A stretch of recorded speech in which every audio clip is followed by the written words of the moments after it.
ಓಂ ಶಾಂತಿ. ತಾರೀಕು 5/1/2026 ಪ್ರಾತಃ ಮುರಳಿ. ಮಧುರ ಮಕ್ಕಳೇ, ತಂದೆಯ ಶ್ರೀಮತದಂತೆ ನೀವು ಮನುಷ್ಯರಿಂದ ದೇವತೆಗಳಾಗುತ್ತೀರಿ. ಗೀತೆಯ ಜ್ಞಾನ ಮತ್ತು ರಾಜಯೋಗ ನಿಮ್ಮನ್ನು ಸಂಪೂರ್ಣ ಪಾವನರನ್ನಾಗಿ ಮಾಡುತ್ತದೆ. ಪ್ರಶ್ನೆ: ಸತ್ಯಯುಗದಲ್ಲಿ ಪ್ರತಿಯೊಂದು ವಸ್ತು ಒಳ್ಳೆಯದಕ್ಕಿಂತ ಒಳ್ಳೆಯದು ಸತೋಪ್ರಧಾನವಾಗಿರುತ್ತದೆ. ಏಕೆ? ಏಕೆಂದರೆ ಅಲ್ಲಿ ಮನುಷ್ಯರು ಸತೋಪ್ರಧಾನರಾಗಿರುತ್ತಾರೆ. ಯಾವಾಗ ಮನುಷ್ಯ ಒಳ್ಳೆಯವರಾಗಿರುತ್ತಾರೆ ಆಗ ಸಾಮಗ್ರಿಗಳು ಒಳ್ಳೆಯದಾಗಿರುತ್ತದೆ, ಮತ್ತು ಮನುಷ್ಯ ಕೆಟ್ಟವನಾದಾಗ ಸಾಮಗ್ರಿಗಳು ನಷ್ಟಕರವಾಗಿರುತ್ತದೆ. ಸತೋಪ್ರಧಾನ ಸೃಷ್ಟಿಯಲ್ಲಿ ಯಾವುದೇ ವಸ್ತು ಅಪ್ರಾಪ್ತಿ ಇಲ್ಲ, ಏನೂ ಎಲ್ಲಿಯೂ ಬೇಡಬೇಕಾಗಿಲ್ಲ. ಓಂ ಶಾಂತಿ. ತಂದೆಯು ಈ ಶರೀರದ ಮೂಲಕ ತಿಳಿಸುತ್ತಾರೆ, ಇದಕ್ಕೆ ಜೀವ ಎಂದು ಹೇಳಲಾಗುತ್ತದೆ. ಇದರಲ್ಲಿ ಆತ್ಮವೂ ಇದೆ ಮತ್ತು ನೀವು ಮಕ್ಕಳು ತಿಳಿದುಕೊಂಡಿದ್ದೀರಿ, ಪರಮಪಿತ ಪರಮಾತ್ಮನು ಇವರಲ್ಲಿದ್ದಾರೆ. ಇದು ಮೊಟ್ಟ ಮೊದಲು ಪಕ್ಕ ಆಗಬೇಕು. ಇದರಿಂದ ಇವರಿಗೆ ದಾದಾ ಎಂತಲೂ ಹೇಳುತ್ತಾರೆ. ಇದಂತೂ ಮಕ್ಕಳಿಗೆ ನಿಶ್ಚಯವಿದೆ. ಈ ನಿಶ್ಚಯದಲ್ಲಿಯೇ ಮನನ ಮಾಡಬೇಕಾಗಿದೆ. ಅವಶ್ಯಕವಾಗಿ ತಂದೆಯು ಯಾರಲ್ಲಿ ಅವತರಿಸಿದ್ದಾರೆಯೋ ಅವರ ಪ್ರತಿ ಸ್ವಯಂ ತಂದೆಯೇ ಹೇಳುತ್ತಾರೆ, ನಾನು ಇವರ ಬಹಳ ಜನ್ಮಗಳ ಅಂತ್ಯದಲ್ಲಿ ಬಂದಿದ್ದೇನೆ. ಇದು ಸರ್ವಶಾಸ್ತ್ರಮಯಿ ಶಿರೋಮಣಿ ಗೀತಾ ಆಗಿದೆ. ಶ್ರೀಮತ ಎಂದರೆ ಶ್ರೇಷ್ಠ ಮತ. ಶ್ರೇಷ್ಠಾತಿಶ್ರೇಷ್ಠ ಭಗವಂತನದು ಶ್ರೇಷ್ಠಾತಿಶ್ರೇಷ್ಠ ಮತವಾಗಿದೆ. ಯಾರ ಶ್ರೀಮತದಿಂದ ನೀವು ಮನುಷ್ಯರಿಂದ ದೇವತೆಗಳಾಗುತ್ತೀರಿ? ನೀವು ಭ್ರಷ್ಟ ಮನುಷ್ಯರಿಂದ ಶ್ರೇಷ್ಠ ದೇವತೆಗಳಾಗುತ್ತೀರಿ. ನೀವು ಇದಕ್ಕಾಗಿಯೇ ಬರುತ್ತೀರಿ. ತಂದೆಯೂ ಸಹ ಹೇಳುತ್ತಾರೆ, ನಾನು ನಿಮ್ಮನ್ನು ಶ್ರೇಷ್ಠಾಚಾರಿ ನಿರ್ವಿಕಾರಿ ಮತದ ದೇವಿ ದೇವತೆಗಳನ್ನಾಗಿ ಮಾಡಲು ಬರುತ್ತೇನೆ. ಮನುಷ್ಯರಿಂದ ದೇವತೆಗಳಾಗುವ ಅರ್ಥವನ್ನು ತಿಳಿಯಬೇಕು.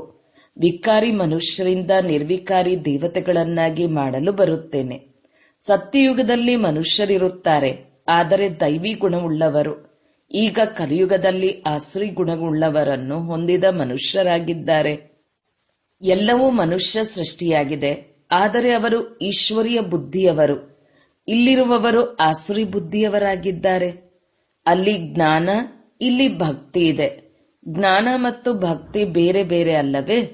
ಜ್ಞಾನದ ಪುಸ್ತಕಗಳು ಎಷ್ಟೊಂದಿವೆ ಮತ್ತು ಭಕ್ತಿಯದು ಎಷ್ಟೊಂದಿದೆ. ಜ್ಞಾನ ಸಾಗರನ್ನು ತಂದೆಯಾಗಿದ್ದಾರೆ ಅಂದ ಮೇಲೆ ಅವರ ಪುಸ್ತಕವು ಒಂದೇ ಇರಬೇಕು. ಯಾರೆಲ್ಲ ಧರ್ಮಸ್ಥಾಪನೆ ಮಾಡುವರೋ ಅವರ ಪುಸ್ತಕವು ಒಂದೇ ಆಗಿರಬೇಕು. ಅದಕ್ಕೆ ಧರ್ಮಗ್ರಂಥವೆಂದು ಹೇಳಲಾಗುತ್ತದೆ. ಮೊದಲ ಧರ್ಮಗ್ರಂಥವು ಗೀತೆಯಾಗಿದೆ, ಶ್ರೀಮದ್ ಭಗವದ್ಗೀತಾ. ಇದನ್ನು ಮಕ್ಕಳು ತಿಳಿದುಕೊಂಡಿದ್ದೀರಿ. ಮೊಟ್ಟ ಮೊದಲನೆಯದು ಆದಿ ಸನಾತನ ದೇವಿ ದೇವತಾ ಧರ್ಮವಾಗಿದೆ, ಹಿಂದೂ ಧರ್ಮ ಅಲ್ಲ. ಗೀತೆಯಿಂದ ಹಿಂದೂ ಧರ್ಮ ಸ್ಥಾಪನೆಯಾಯಿತು ಮತ್ತು ಕೃಷ್ಣನು ಗೀತೆಯನ್ನು ನುಡಿಸಿದನೆಂದು ಮನುಷ್ಯರು ತಿಳಿಯುತ್ತಾರೆ. ಯಾರೊಂದಿಗೆ ಕೇಳಿದರೂ ಸಹ ಪರಂಪರೆಯಿಂದ ಇದನ್ನು ಕೃಷ್ಣನು ಹೇಳಿದ್ದಾರೆಂದು ಹೇಳುತ್ತಾರೆ. ಯಾವುದೇ ಶಾಸ್ತ್ರದಲ್ಲಿ ಶಿವ ಭಗವಾನುವಾಚ ಇಲ್ಲ. ಶ್ರೀಮದ್ ಕೃಷ್ಣ ಭಗವಾನುವಾಚ ಎಂದು ಬರೆದು ಬಿಟ್ಟಿದ್ದಾರೆ. ಯಾರು ಗೀತೆಯನ್ನು ಓದಿರುವರೋ ಅವರಿಗೆ ಸಹಜವಾಗಿ ಅರ್ಥವಾಗುವುದು. ನೀವೀಗ ತಿಳಿದುಕೊಳ್ಳುತ್ತೀರಿ, ಇದೇ ಗೀತಾ ಜ್ಞಾನದಿಂದ ಮನುಷ್ಯರಿಂದ ದೇವತೆಗಳಾಗಿದ್ದಾರೆ. ಯಾವ ಜ್ಞಾನವನ್ನು ಈಗಲೂ ಸಹ ತಂದೆಯು ನಮಗೆ ಕೊಡುತ್ತಿದ್ದಾರೆ. ರಾಜಯೋಗವನ್ನು ಕಲಿಸುತ್ತಿದ್ದಾರೆ, ಪವಿತ್ರತೆಯನ್ನು ಕಲಿಸುತ್ತಿದ್ದಾರೆ. ಕಾಮ ಮಹಾಶತ್ರುವಾಗಿದೆ. ಇದರ ಮೂಲಕವೇ ನೀವು ಸೋಲನ್ನು ಅನುಭವಿಸಿದ್ದೀರಿ. ಈಗ ಮತ್ತೆ ಅದರ ಮೇಲೆ ಜಯಗಳಿಸಿದರೆ ಜಗಜ್ಜೀತರು ಅರ್ಥಾತ್ ವಿಶ್ವದ ಮಾಲೀಕರಾಗಿ ಬಿಡುತ್ತೀರಿ. ಇದು ಬಹಳ ಸಹಜವಾಗಿದೆ. ಬೇಹದ್ದಿನ ತಂದೆಯು ಕುಳಿತು ಈ ಬ್ರಹ್ಮರವರ ಮೂಲಕ ನಿಮಗೆ ಓದಿಸುತ್ತಾರೆ.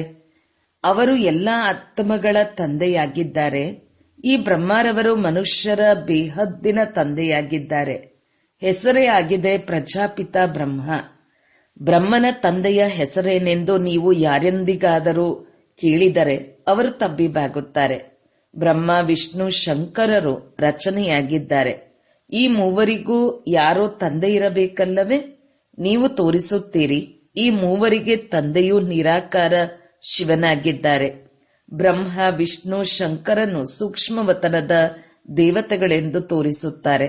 ಅವರ ಮೇಲೆ ಶಿವನಿದ್ದಾರೆ. ಮಕ್ಕಳಿಗೆ ಗೊತ್ತಿದೆ ಶಿವತಂದೆಯ ಮಕ್ಕಳು ಯಾರೆಲ್ಲ ಆತ್ಮರಿದ್ದಾರೆಯೋ ಅವರಿಗೆ ತಮ್ಮ ಶರೀರವಂತೂ ಇದ್ದೇ ಇರುವುದು. ತಂದೆಯಂತೂ ಸದಾ ನಿರಾಕಾರ ಪರಮಪಿತ ಪರಮಾತ್ಮನಾಗಿದ್ದಾರೆ. ನಿರಾಕಾರ ಪರಮಪಿತ ಪರಮಾತ್ಮನಿಗೆ ನಾವು ಮಕ್ಕಳಿದ್ದೇವೆಂದು ನಿಮಗೆ ತಿಳಿದಿದೆ. ಪರಂಪಿತ ಪರಮಾತ್ಮನೆಂದು ಆತ್ಮವೇ ಶರೀರದ ಮೂಲಕ ಹೇಳುತ್ತದೆ. ಎಷ್ಟು ಸಹಜ ಮಾತುಗಳಾಗಿವೆ. ಇದಕ್ಕೆ ತಂದೆ ಮತ್ತು ಆಸ್ತಿ ಎಂದು ಹೇಳಲಾಗುತ್ತದೆ. ಯಾರು ಓದಿಸುತ್ತಾರೆ? ಗೀತೆಯ ಜ್ಞಾನವನ್ನು ಯಾರು ತಿಳಿಸಿದರು? ನಿರಾಕಾರ ತಂದೆ. ಅವರಿಗೆ ಯಾವುದೇ ಕಿರೀಟವಿಲ್ಲ. ಅವರು ಜ್ಞಾನ ಸಾಗರ, ಬೀಜರೂಪ, ಚೈತನ್ಯನಾಗಿದ್ದಾರೆ. ನೀವು ಸಹ ಚೈತನ್ಯ ಆತ್ಮ ಆಗಿದ್ದೀರಲ್ಲವೇ? ಎಲ್ಲಾ ವೃಕ್ಷಗಳ ಆದಿ ಮಧ್ಯ ಅಂತ್ಯವನ್ನು ನೀವು ತಿಳಿದುಕೊಂಡಿದ್ದೀರಿ. ಬಲೆ ನೀವು ಮಾಲಿಗಳಲ್ಲ, ಆದರೆ ಹೇಗೆ ಬೀಜವನ್ನು ಹಾಕುತ್ತಾರೆ, ಅದರಿಂದ ಹೇಗೆ ವೃಕ್ಷವು ವೃದ್ಧಿಯಾಗುತ್ತದೆ ಎಂಬುದನ್ನು ತಿಳಿದುಕೊಳ್ಳಬಲ್ಲಿರಿ. ಅದಂತೂ ಜಡವೃಕ್ಷವಾಗಿದೆ, ಇದು ಚೈತನ್ಯವಾಗಿದೆ. ನೀವಾತ್ಮರಲ್ಲಿ ಜ್ಞಾನವಿದೆ, ಇದು ಮತ್ಯಾರಲ್ಲಿಯೂ ಇರುವುದಿಲ್ಲ. ತಂದೆಯು ಚೈತನ್ಯ ಮನುಷ್ಯ ಸೃಷ್ಟಿಯ ಬೀಜರೂಪನಾಗಿದ್ದಾರೆ. ಅಂದ ಮೇಲೆ ವೃಕ್ಷವು ಮನುಷ್ಯರಿಂದಲೇ ಕೂಡಿರಬೇಕಲ್ಲವೇ? ಇದು ಚೈತನ್ಯ ರಚನೆಯಾಗಿದೆ. ರಚಯಿತ ಮತ್ತು ರಚನೆಯಲ್ಲಿ ಅಂತರವಂತೂ ಇದೆ ಅಲ್ಲವೇ?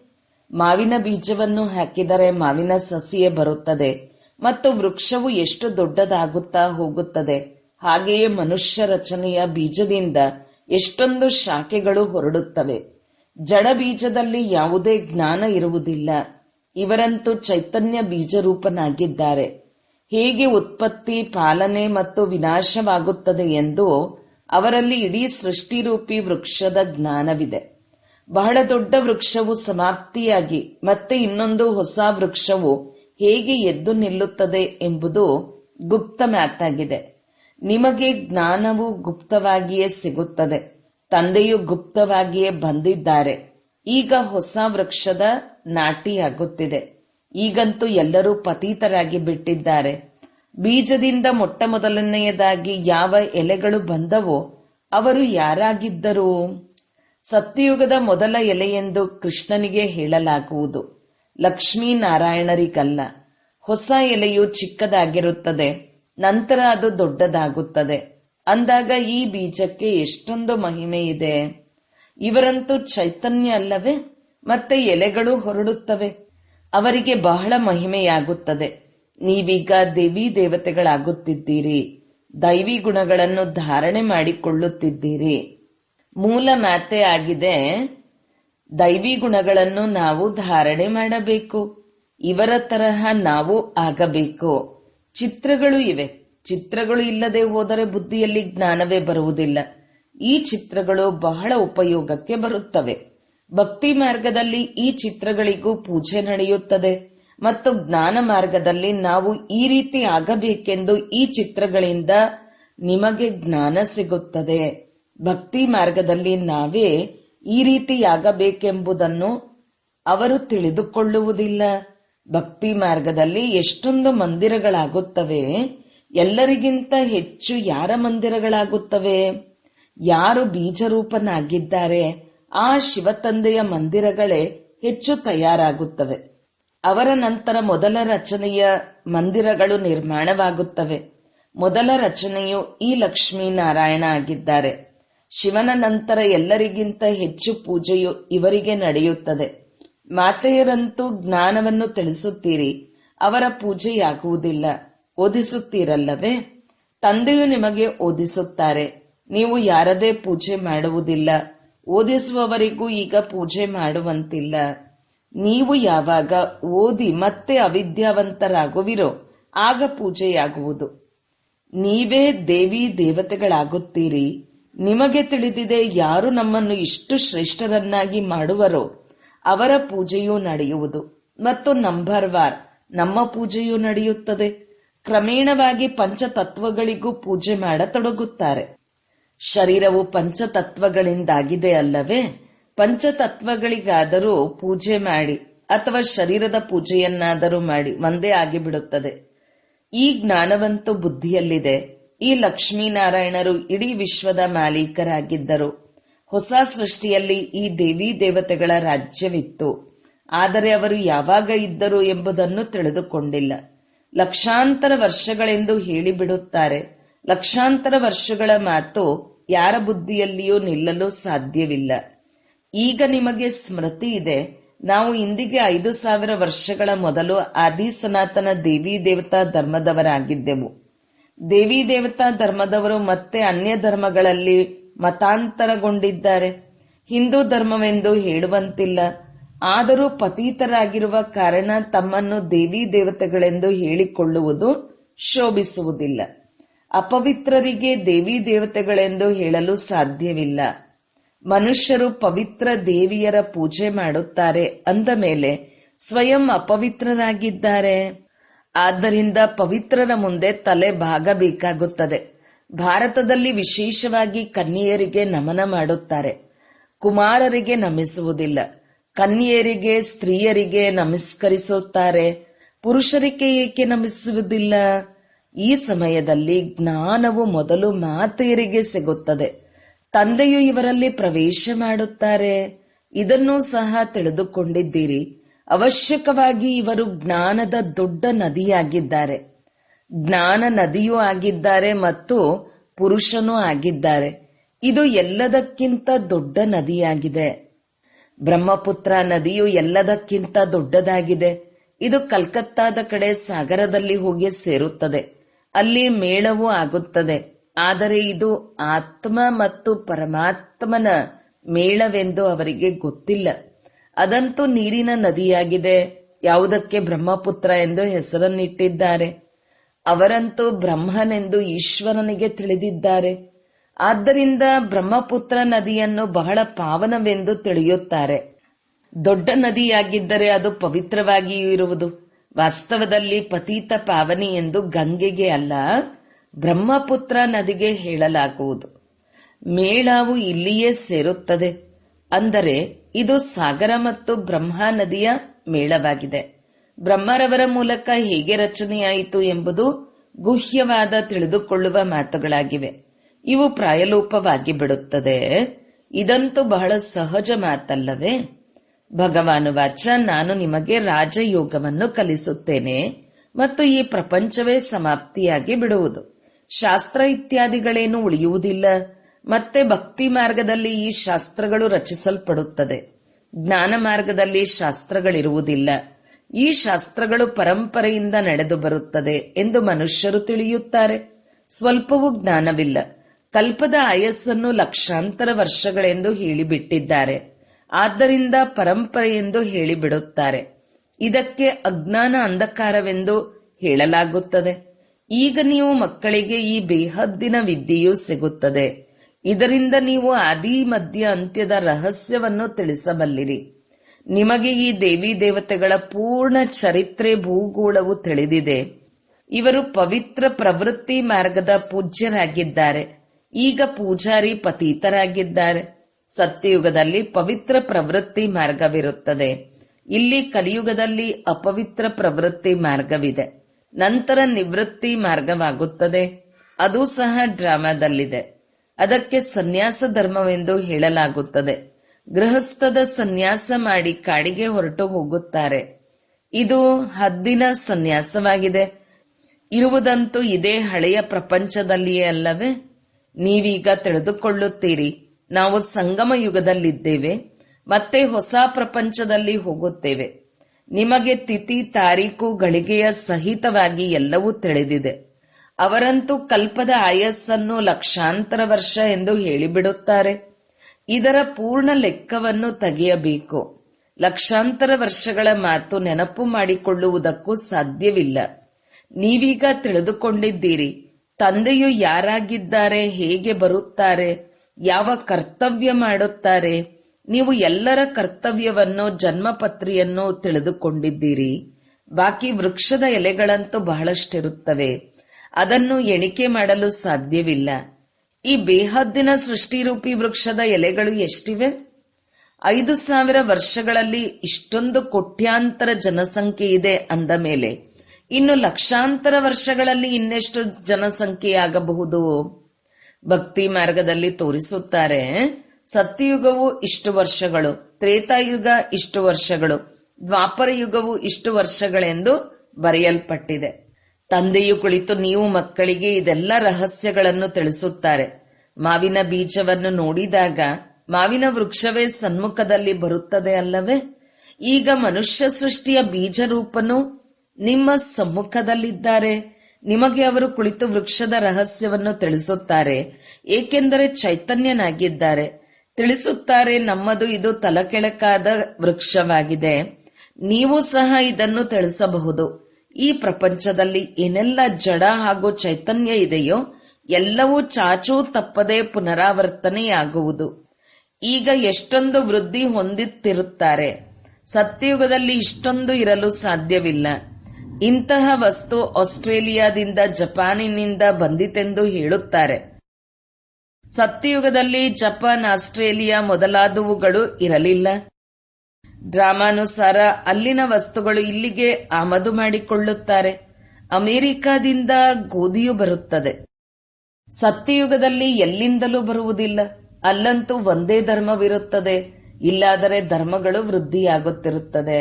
ಆದ್ದರಿಂದ ಅವರ ಜೊತೆ ಎಲ್ಲ ವಸ್ತುಗಳು ತಯಾರಾಗುತ್ತಾ ಇರುತ್ತವೆ. ಸತ್ಯಯುಗದಲ್ಲಿ ಏನನ್ನೂ ಎಲ್ಲಿಂದಲೂ ತರಿಸುವುದಿಲ್ಲ. ಈಗ ನೋಡಿ ಎಲ್ಲೆಲ್ಲಿಂದ ತರಿಸುತ್ತಾರೆ. ಮನುಷ್ಯರು ಕೊನೆಯಲ್ಲಿ ವೃದ್ಧಿ ಹೊಂದುತ್ತಾ ಹೋಗುತ್ತಿದ್ದಾರೆ. ಸತ್ಯಯುಗದಲ್ಲಿ ಯಾವುದೇ ಅಪ್ರಾಪ್ತ ವಸ್ತುಗಳಿರುವುದಿಲ್ಲ. ಅಲ್ಲಿನ ಪ್ರತಿಯೊಂದು ವಸ್ತು ಸತೋಪ್ರಧಾನ, ಬಹಳ ಚೆನ್ನಾಗಿರುತ್ತದೆ. ಮನುಷ್ಯರೇ ಸತೋಪ್ರಧಾನರಾಗಿರುತ್ತಾರೆ. ಮನುಷ್ಯರು ಚೆನ್ನಾಗಿದ್ದಾಗ ಸಾಮಗ್ರಿಗಳು ಚೆನ್ನಾಗಿರುತ್ತದೆ. ಕೆಟ್ಟ ಮನುಷ್ಯರಾದಾಗ ಸಾಮಗ್ರಿಗಳು ನಷ್ಟದಾಯಕವಾಗುತ್ತದೆ. ವಿಜ್ಞಾನದ ಮುಖ್ಯ ವಸ್ತು ಅಣ್ವಸ್ತ್ರಗಳಾಗಿವೆ. ಇದರಿಂದ ಇಡೀ ಪ್ರಪಂಚವೇ ವಿನಾಶವಾಗುತ್ತದೆ. ಅದನ್ನು ಹೇಗೆ ತಯಾರಿಸಬಹುದು? ಅದನ್ನು ತಯಾರಿಸುವ ಆತ್ಮನಲ್ಲಿ ಡ್ರಾಮಾನುಸಾರ ಮೊದಲೇ ಈ ಜ್ಞಾನವಿರುತ್ತದೆ. ಸಮಯ ಬಂದಾಗ ಆ ಜ್ಞಾನವು ಅವರಲ್ಲಿ ಎಮರ್ಜ್ ಆಗುತ್ತದೆ. ಯಾರಲ್ಲಿ ಈ ಜ್ಞಾನ ಇರುವುದೋ ಆಗಲೇ ಕೆಲಸ ಮಾಡುತ್ತಾರೆ ಮತ್ತು ಅನ್ಯರಿಗೆ ಕಲಿಸುತ್ತಾರೆ. ಕಲ್ಪ ಕಲ್ಪವು ಯಾವುದೋ ಪಾತ್ರವನ್ನು ಅಭಿನಯಿಸಿದ್ದಾರೆಯೋ ಅದೇ ನಡೆಯುತ್ತಿರುತ್ತದೆ. ನೀವೀಗ ಎಷ್ಟೊಂದು ಜ್ಞಾನಪೂರ್ಣರಾಗುತ್ತಿದ್ದೀರಿ. ಇದಕ್ಕಿಂತ ಹೆಚ್ಚು ಜ್ಞಾನವು ಮತ್ಯಾವುದೇ ಇಲ್ಲ. ಈ ಜ್ಞಾನದಿಂದ ನೀವು ದೇವತೆಗಳಾಗಿ ಬಿಡುತ್ತಿದ್ದೀರಿ. ಇದಕ್ಕಿಂತ ಶ್ರೇಷ್ಠ ಜ್ಞಾನವು ಮತ್ಯಾವುದೂ ಇಲ್ಲ. ಅದು ಮಾಯೆಯ ಜ್ಞಾನವಾಗಿದೆ. ಅದರಿಂದ ವಿನಾಶವಾಗುತ್ತದೆ. ಆ ವಿಜ್ಞಾನಿಗಳು ಚಂದ್ರಗ್ರಹಣಕ್ಕೆ ಹೋಗಿ ಸಂಶೋಧನೆ ನಡೆಸುತ್ತಾರೆ. ಆದರೆ ನಿಮಗಾಗಿ ಯಾವುದೂ ಹೊಸ ಮಾತಲ್ಲ. ಇದೆಲ್ಲವೂ ಮಾಯೆಯ ಆಡಂಬರವಾಗಿದೆ. ಬಹಳ ಶೋ ಮಾಡುತ್ತಾರೆ, ಬಹಳ ಆಳದಲ್ಲಿ ಹೋಗುತ್ತಾರೆ, ಬುದ್ಧಿಯನ್ನು ಬಹಳ ಓಡಿಸುತ್ತಾರೆ. ಏನಾದರೂ ಕಮಾಲ್ ಮಾಡಿ ತೋರಿಸಬೇಕು ಎಂದು ಬಹಳ ಚಮತ್ಕಾರ ಮಾಡುವುದರಿಂದ ಮತ್ತೆ ಅದು ನಷ್ಟವೇ ಆಗುತ್ತದೆ. ಏನೇನನ್ನೋ ತಯಾರಿಸುತ್ತಾರೆ. ತಯಾರಿಸುವವರಿಗೆ ಗೊತ್ತಿದೆ ಇದರಿಂದ ಈ ವಿನಾಶವಾಗುವುದು ಎಂದು. ಒಳ್ಳೆಯದು. ಮಧುರಾತಿ ಮಧುರ. ಅಗಲಿ ಹೋಗಿ ಮರಳಿ ಸಿಕ್ಕಿರುವ ಮಕ್ಕಳ ಪ್ರತಿ ಮಾತಪಿತಾ ಬಾಬ್ದಾದರವರ ನೆನಪು, ಪ್ರೀತಿ ಹಾಗೂ ಸುಪ್ರಭಾತ. ಆತ್ಮೀಯ ಮಕ್ಕಳಿಗೆ ಆತ್ಮೀಯ ತಂದೆಯ ನಮಸ್ತೆ. ಧಾರಣೆಗಾಗಿ ಮುಖ್ಯ ಸಾರ 1. ಗುಪ್ತ ಜ್ಞಾನದ ಸ್ಮರಣೆ ಮಾಡಿ ಹರ್ಷಿತರಾಗಿರಬೇಕು. ದೇವತೆಗಳ ಚಿತ್ರಗಳನ್ನು ಸನ್ಮುಖದಲ್ಲಿ ನೋಡುತ್ತಾ ಅವರಿಗೆ ವಂದನೆ ನಮಸ್ಕಾರಗಳನ್ನು ಮಾಡುವ ಬದಲು ಅವರಂತೆ ಆಗಲು ದೈವಿ ಗುಣಗಳನ್ನು ಧಾರಣೆ ಮಾಡಿಕೊಳ್ಳಬೇಕು. 2. ಸೃಷ್ಟಿಯ ಬೀಜರೂಪ ತಂದೆ ಮತ್ತು ಅವರ ಚೈತನ್ಯ ರಚನೆಯನ್ನು ತಿಳಿದುಕೊಂಡು ಜ್ಞಾನಪೂರ್ಣರಾಗಬೇಕು. ಈ ಜ್ಞಾನಕ್ಕಿಂತ ಹೆಚ್ಚು ಬೇರೆ ಯಾವ ಜ್ಞಾನವಿರಲು ಸಾಧ್ಯವಿಲ್ಲ. ಈ ನಶೆಯಲ್ಲಿರಬೇಕು. ವರದಾನ: ಒಬ್ಬ ತಂದೆಯ ಹೊರತು ಮತ್ಯಾರೂ ಇಲ್ಲ. ಈ ಪಾಠದ ಸ್ಮೃತಿಯಿಂದ ಏಕರಸ ಸ್ಥಿತಿಯನ್ನಾಗಿ ಮಾಡಿಕೊಳ್ಳುವಂತಹ ಶ್ರೇಷ್ಠ ಆತ್ಮಭವ. ಒಬ್ಬ ತಂದೆಯ ಹೊರತು ಮತ್ಯಾರೂ ಇಲ್ಲ. ಈ ಪಾಠವನ್ನು ನಿರಂತರವೂ ನೆನಪಿರಲಿ. ಇದರಿಂದ ಸ್ಥಿತಿಯು ಏಕರಸವಾಗಿ ಆಗಿಬಿಡುವುದು. ಏಕೆಂದರೆ ಜ್ಞಾನವಂತೂ ಸಂಪೂರ್ಣ ಸಿಕ್ಕಿದೆ. ಅಪಾರ ಜ್ಞಾನರತ್ನಗಳಿವೆ. ಆದರೆ ಜ್ಞಾನರತ್ನಗಳಿದ್ದರೂ ಬಿಂದುವಿನ ರೂಪದಲ್ಲಿರಬೇಕು. ಯಾರು ಯಾವುದೇ ಸಮಯದಲ್ಲಿ ಕೆಳಗೆ ಎಳೆಯುತ್ತಿದ್ದರೂ ಬಿಂದುವಿನ ರೂಪದಲ್ಲಿರುವುದು ಆ ಸಮಯದ ಚಮತ್ಕಾರವಾಗಿದೆ. ಕೆಲವೊಮ್ಮೆ ಮಾತುಗಳು ಕೆಲವೊಮ್ಮೆ ಎಳೆಯುತ್ತದೆ.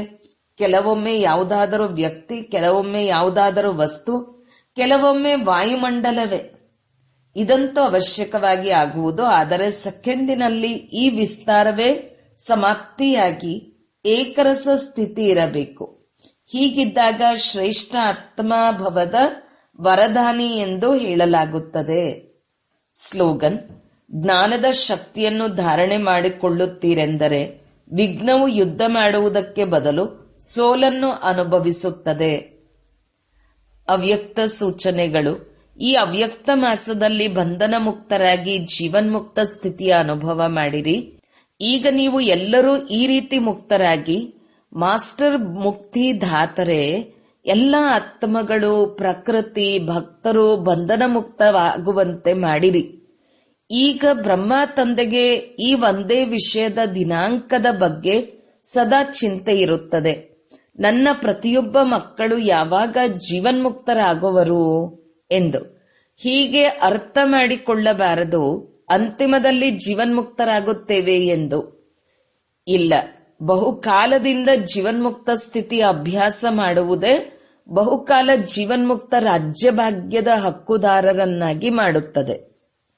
ಓಂ ಶಾಂತಿ.